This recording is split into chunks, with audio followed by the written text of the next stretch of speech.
தமிழகத்தில் பாரதிய ஜனதா கட்சியை பலப்படுத்தும் நோக்கத்தில் அந்த கட்சியின் தலைவர் நிதின் கட்காரி சுற்றுப்பயணம் மேற்கொண்டுள்ளார். சென்னை டி நகரில் உள்ள கட்சியின் தலைமை அலுவலகத்தில் மாவட்ட நிர்வாகிகளுடன் ஆலோசனை நடத்தினார்.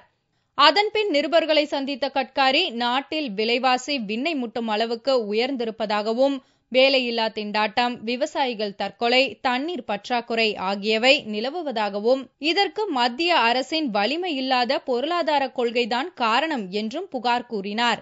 இது தொடர்பாக ஒரே மேடையில் விவாதிக்க காங்கிரஸ் கட்சி தயாரா என்றும் அறைகூவல் விடுத்தார்.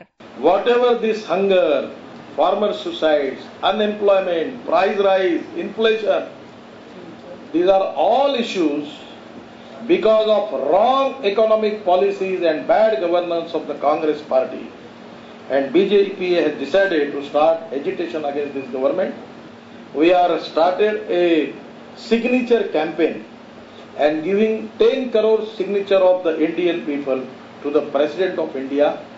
At the same time, we have mass rally at 21st April in New Delhi, expecting lakhs of people in Delhi from the country. வட மாநிலங்களில் வீணாக ஓடிக்கொண்டிருக்கும் கங்கை, பிரம்மபுத்திரா நதிகளை தென் மாநிலங்களுக்கும் அதன் பயன் கிடைக்க மத்திய அரசு நடவடிக்கை எடுக்க வேண்டும் என்று கருத்து தெரிவித்த கட்காரி, பாரதிய ஜனதா ஆட்சிக்கு வந்தால் முதலில் நதிநீர் இணைப்பு திட்டம்தான் நிறைவேற்றப்படும் என்றும் அதற்கு முக்கியத்துவம் தரப்படும் என்றும் கூறினார். The first priority will be the river connectivity project. We will start that project and we will give the water. I will assure you.